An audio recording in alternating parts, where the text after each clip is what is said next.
શું નામ આપનું? રંગપરિયા નરેન્દ્ર શિવાભાઈ, રાસંગપર ગામ, માળિયા તાલુકાનો રહેવાસી છું. હાલ જે થાંભલા નખાય છે તેનો વિરોધ કરી રહ્યા છો, શું આખું કારણ છે ને હાલ શું પરિસ્થિતિ? મારા ખેતરમાં હેવી ટેન્શન હળવદ ટ્રાન્સમિશનની વીજ લાઈન અદાણી કંપનીની આવે છે, તો એની જે ઝવેરી સાહેબે કલેક્ટર હતા ત્યારે હુકમ કર્યો હતો 67 મીટરના કોરિડોર.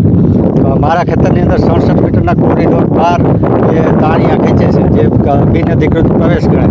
અમે ઝવેરી સાહેબને રજૂઆત કરેલી ત્યારે ઝવેરી સાહેબે આ લોકોને અદાણી કંપનીવાળાને ચોખ્ખું કીધું હતું કે ભાઈ આ ખેડૂત હારે બેઠક કરી અને એનો નિર્ણય કરો, એની એને સમાધાન કરીને એને જે કાંઈ વળતર થતું હોય એ વ્યવસ્થિત કરીને આપો, નહીંતર હું તમારું આ બધું કેન્સલ કરાવી નાખીશ.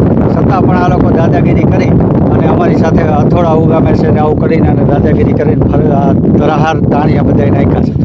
તો એનો અમને વિરોધ છે. જો આજ સુધીમાં અમને કોઈ જવાબ નહીં આપે તો અમે આ તાણિયા અમારા ખેતરમાંથી 67 મીટરમાં જે છે 33 મીટરની બહાર, ચારે બાજુ 33 મીટર આવે એની બહાર જે તાણિયા છે એ અમે ઉખાડીને કાઢી નાખશું.